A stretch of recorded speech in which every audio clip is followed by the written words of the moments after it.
in thinking about this, I've come to realize that we are moving from a second generation to a third generation of UX leaders. And in order to sort of understand where we are today, we have to have a little bit of history lesson. So when I started in this field, there was no field, right? I mean, I started in the 70s, and UX wasn't a thing. We were just making technology, and there was it wasn't until the late 80s, early 90s that we started to see what we now know as the UX field. And back then, the people who were making it happen, I would consider to be the first generation of UX leaders. And the first generation of UX leaders basically were um, this group of folks who worked with teams that were completely in the dark ages about UX. The teams that that were there were producing, the first products for personal computers. In the mid 90s, they were producing the first websites and the first web apps, even though nobody would call them that for another 5 or 10 years. Um, but and this was way before there were mobile apps. Um, but this first generation of UX leaders was really about just making organizations aware that users had needs, and that those needs needed to be attended to more than um, or as much as the needs of the business and the needs of the technology. And up until that point, everybody was just focusing on making sure the technology could work the best it could. Of course, it was changing very rapidly, and that the business was producing stuff. And it wasn't until this moment that we noticed that there was a, a change, that there was this uh, uh, thinking that we had to start making sure that the business was paying attention to the users. And this was sort of the era of things being user friendly. If you were alive in those days, you very much remember that everything was branded with this sort of user friendly label. Um, and that's how people thought of it. And in the late 90s, early 2000s, companies started adopting this and wanting to institutionalize it. And that's when the second generation of UX leaders came in. The second generation of UX leaders were very much folks who were focused on building up actual UX teams. So initially it was just tech companies that did this, but over time we started to see um, uh, non-technical companies, companies that had a lot of software for the most part, some hardware, but they were starting to think about actually having UX as sort of a formalized thing within their organization. And this was a big change for these organizations. Having a senior manager of UX who was very much um, uh, in charge of building up a practice, hiring professionals, having them available in a service mode. This was the role of the second generation of UX leaders. And so we can look at these differences. The uh, first gen leaders were very much about bringing awareness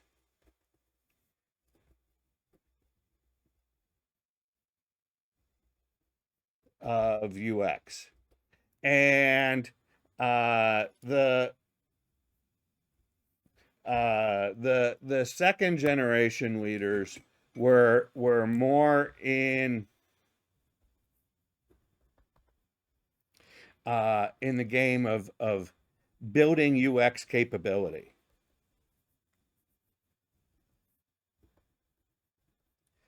And and this took a long time. This building up capability took a long time, and you know, initially we would do things like build teams that were um, very much focused on having interaction designers and user researchers and information architects. We had these sort of notions of disciplines, and then as we matured more, we got into sort of full stack UX work, and suddenly we have product designers and who are expected to do all of those things together, and that's sort of where we're at today. And the thing about all of this was that it was the second generation folks who made this all possible. They were the ones who sort of built up this idea of capability, built repeatable practice inside the organization, created this. And we have a lot to thank for those second generation folks. And of course, we couldn't have done it without the first generation folks. Uh, but the first generation folks ran into a wall because there was nothing repeatable. They could make it happen in one little place in the organization, but not consistently across. And so we needed to build up that capability. And that's how we got past the problem of running into the wall. That there was now uh, um, an ability to have this idea of being repeatable. And these patterns, this pattern that we see here, this is actually consistent with a model that this really smart dude named Simon Wardley has put forward. This idea that there are what he calls pioneer settlers and town planners. I'm going to apologize right now. This is a very colonialist um, uh, sort of thinking about things. It's actually Wardley's thinking was based on Robert Crowley thinking that, and he called it something like it was even more not politically correct. It had to do with armies and militias and police states and yeah. Anyways, uh, the um, anyways, unfortunately, there is no better labeling for these things, so we're going to go with the Wardley colonialist things. But someday, I hope to find something more decolonized than this thing. But the idea is that in Wardley thinking is that you basically have three categories of people who are contributing to the growth of a field or profession. And the that is pioneers, settlers, and town planners. So pioneers are brilliant people who are the first on the scene, and they're basically the ones who map out the territory. And they rarely have repeatable practices because they are just figuring it out as they go along. Whereas settlers are the folks who um, who are creating those first repeatable practices. They figure out what works best, and they just start building a repeatable way. But it's very localized to the work that they do on a regular basis. Town planners start to think in terms of scale, and town planners very much are focused on making sure that that across the whole community, structures are put into place, right? You think about a town planner figures out where the water pipes go in the town and where the fire hydrants need to be and where the fire stations need to be and sort of all this infrastructure, all this planning.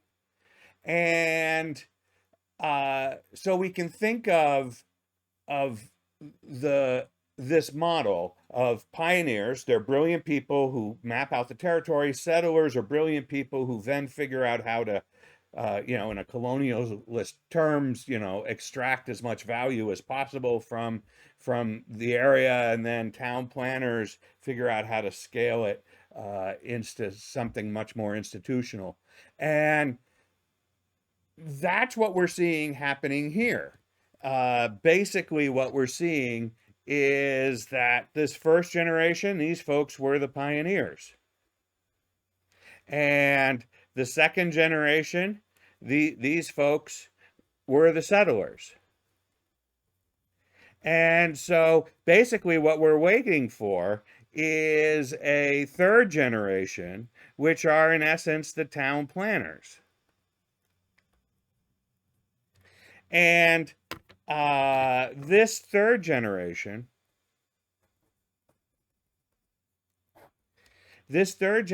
is what we're talking about. This is this new breed of UX leaders that has basically emerged at this point. And it's this new breed of UX leaders that are sort of working across the organization. Now, the first generation folks, they were all about working pretty much as the pioneers within their organization. The second generation folks built up this capability. So that's, what the settlers do. The town planners, they move into this big space of trying to work across the whole organization. And so what we're going to spend the rest of the time talking about here today is what that actually means. And the issue is that the second generation folks, these people, they basically centralized, use the right color for this, they centralized UX inside the organization. So they started by basically offering this sort of UX as a service capability inside of the organization. But the thing about this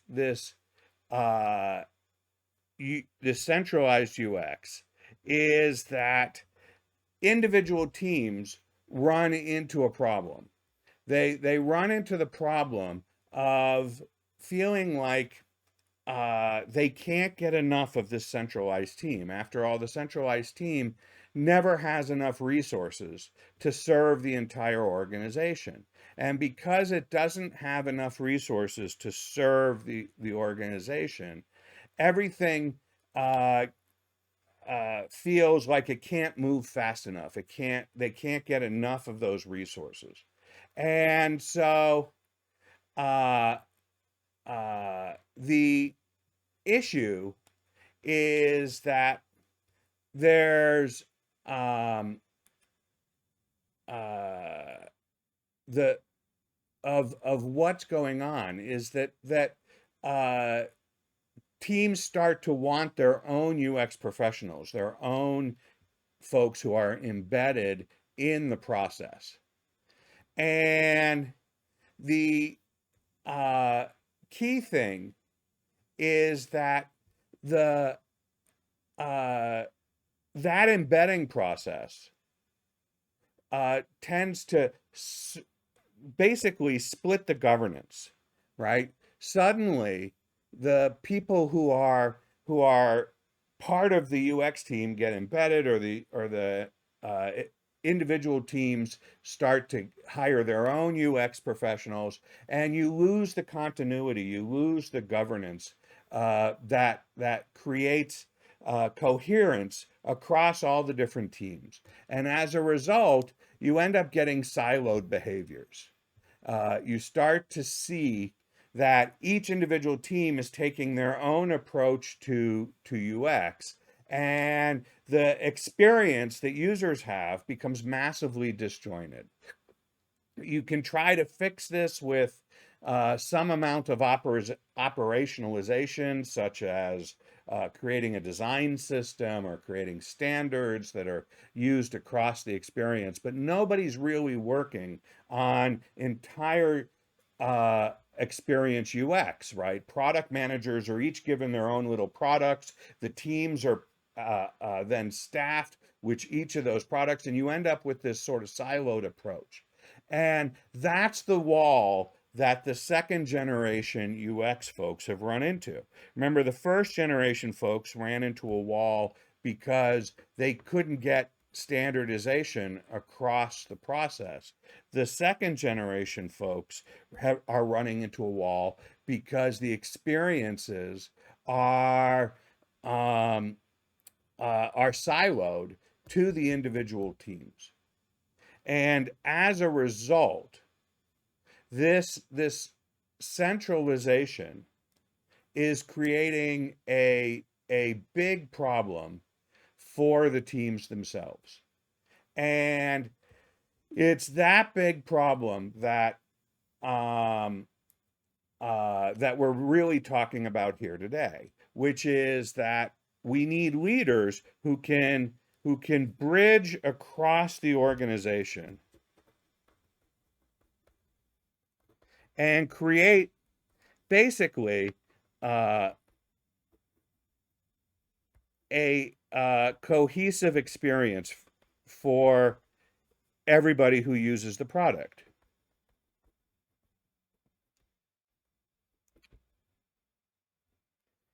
And to some extent, this is really a problem of scale and growth, right? It's an issue here to be in this situation where in order to bridge across the organization and develop this cohesive experience, you have to have people who are not embedded in specific teams, but instead working at more of an executive level, at a higher level in the org, across all the teams to create that experience that makes a difference.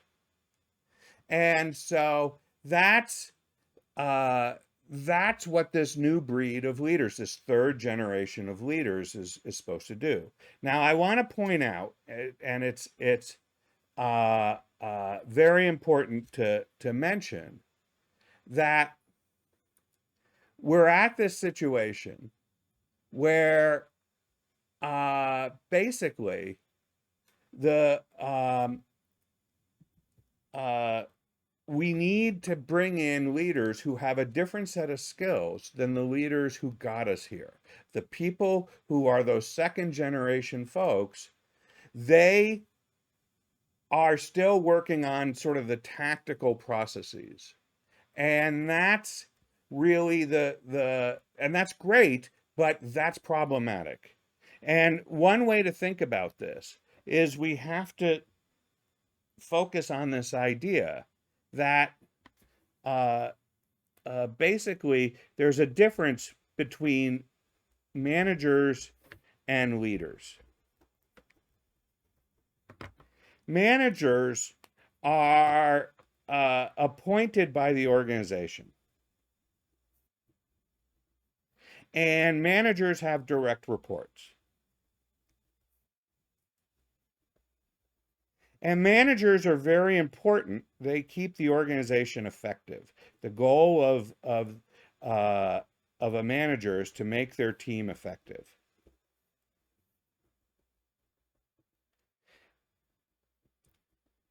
But a manager isn't necessarily a leader. They are not the same thing. You can have managers who are leaders, but many managers are not leaders. And the result of that is that what we find is that the people who are leaders, they don't have to wait to be appointed. Leaders become a leader when they get a follower.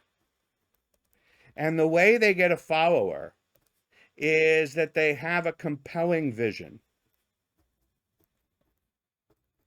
a vision of the future that is more compelling than the future that the organization is on the path to today. And people get excited about uh, that vision. And the job of a leader is to push the vision forward.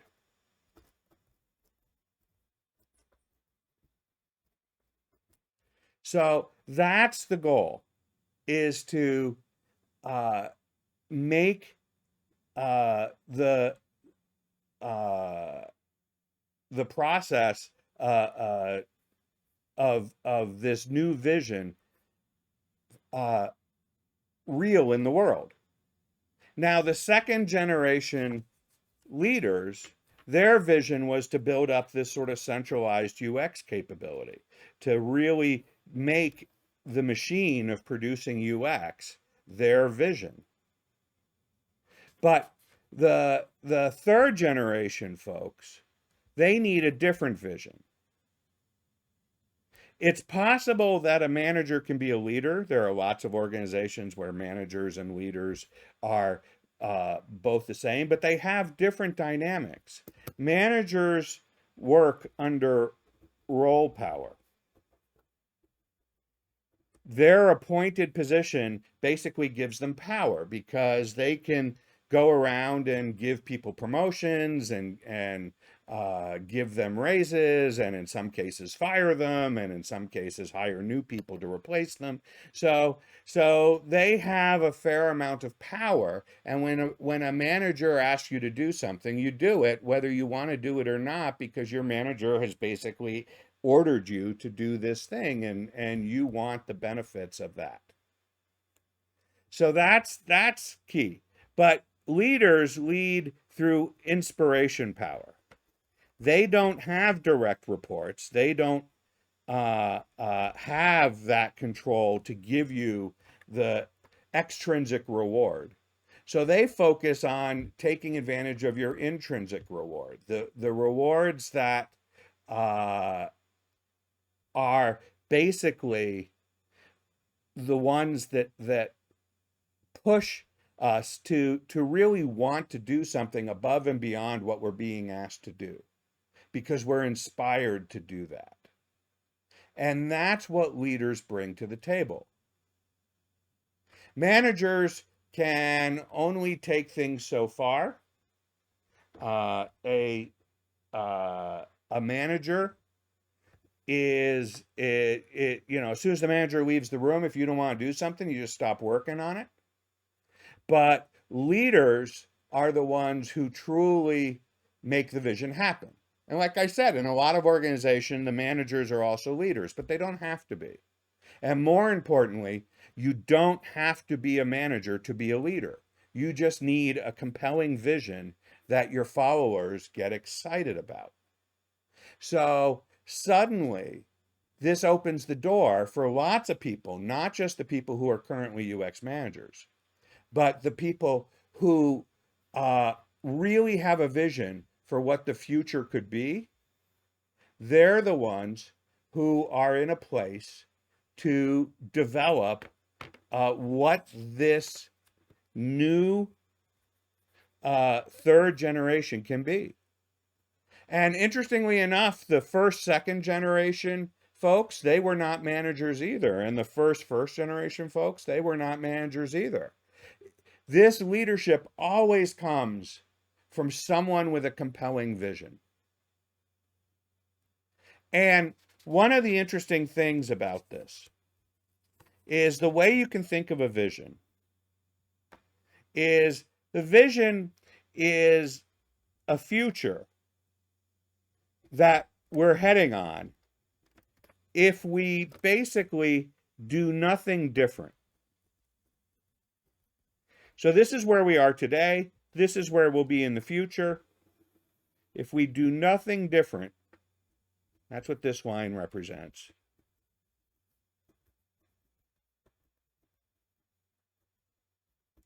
We will end up at this future.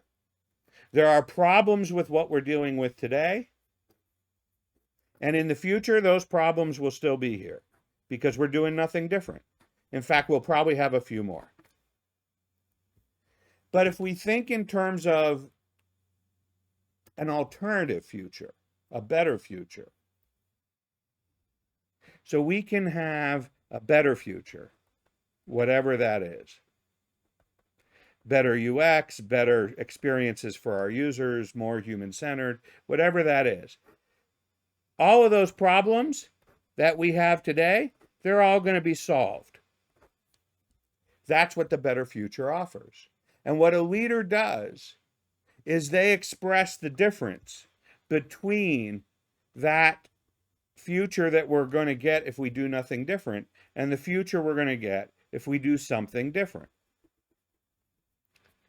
And so the way that you become a leader is you come up with a compelling story of the difference between the future we get when we do nothing different versus the better future we'll get when we start to do different things. And it's that compelling story that we really want to take advantage of, because that compelling story is what gets us our followers. And so this new generation of UX leaders is talking about a compelling story of thinking about the experience across the entire organization. And that that compelling vision is basically the difference between tactical UX and strategic UX. You see, what's happening here is that up until now, this first and second generation world has been focusing on being tactical, right? Just doing the UX work, figuring out what the practices are, making sure that those practices are really satisfying the needs of the organization to produce better products. And like I said, it's been great to have this work so far, but we've run into this wall. And the wall is that we can only take tactics with no strategy so far. Tactics, unfortunately, are situationally agnostic, which means that the way we do UX, the way we create wireframes, the way we do personas, the way we run usability tests, the way we produce a design system, is almost independent of everything that goes on in the organization. You move from one organization to another, and it's basically the same thing. In fact, the way we hire is we just look for people who have done the same thing somewhere else. And as a result, we are basically just repeating that in this sort of replicated scale. But the problem with pure replication is it does not take into effect contextual differences that will make the situation require something else. Strategy is situationally agnostic. You plan your strategy. You have friends coming into town. You want to come up with a plan to entertain them. You're going to take into account the weather and their needs and their diet and all these things that if you have a different set of friends come on a different date, you would do different things. You don't repeat the process. You don't do exactly the same thing every time. And so the thing about strategy is it has to take the situation into account. We still need tactics. They're important. They're how things are get done. But we also need a strategy to form this high-level plan of what it is that we're going to do. And unfortunately, organizations get stuck in the tactical. They get stuck here. And this is what is causing a lot of what we see in terms of people being disgruntled with their work, people feeling like every place they go is the same grind. That's a heavy focus on tactics and virtually no focus on strategy and no ability for someone to grow out of the tactical realm. So what we need people to do is to be able to grow beyond tactics into strategy. And the way we do that is with this new vision of a future that is actually more human-centered than the future we have today. This new future is that we want to make the organization truly human-centered. This doesn't mean that we think about users in terms of taking requirements and building things that people want, but instead looking at the organization as a whole and saying, are humans in the center of every decision the organization makes, especially the strategic decisions? Keep in mind that strategic decisions are not just the decisions of what goes into the product and how it works. The strategic decisions are what products and services to build at all, and how you meet needs in a way that you are creating extreme value for the customer, so much value that they will pay incredible amounts of money, much more than they'll pay for your competitors. Or they'll find the experience, if you're not in a competitive market, you're, a government or a university or something like that, they'll find your experience to be as delightful as you can deliver it, and allow them to get all the benefits and services that are coming to them as you serve them. And so these are how we move beyond this. When we're here in the tactical world, when we're here in the UX as a process world, everything's about average users. When we're in the human-centered world, we're exploring the wide range of needs, not just the averages, but the extremes. And we are focused on making sure that everybody has the best experience possible.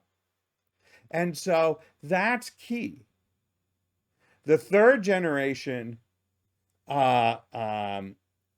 folks are focused on making the organization human-centered, making sure that things like where we allocate budget and how we build out teams and what teams work on what are based on the needs of users. And in past sessions, we have talked about how we make sure that user research is informing the roadmap, and how the roadmap informs the budget, and how the budget informs the team distribution. All of these things start with, what do we know about our users?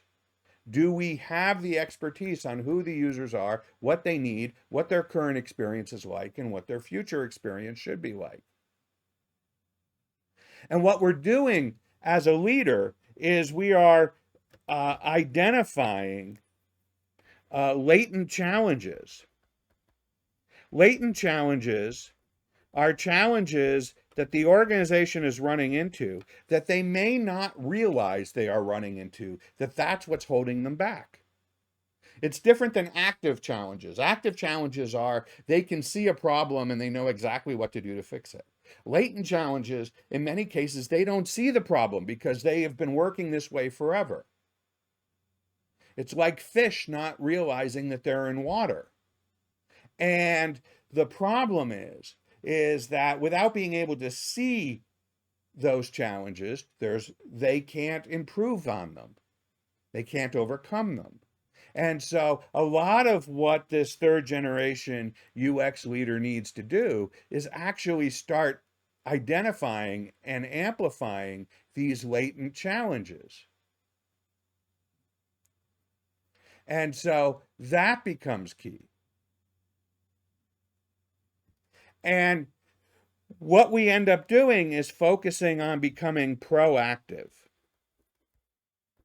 Instead of waiting for an executive or a stakeholder or a product manager to say, we need to make a decision, let's go do research about that decision. We need to focus on actually getting ahead of the decisions, figuring out what decisions are coming down the pike so that the information is there at the moment the decision is identified, and becoming more proactive. And So this is the key to being this new breed of third generation leader, that you're helping the organization become more human centered.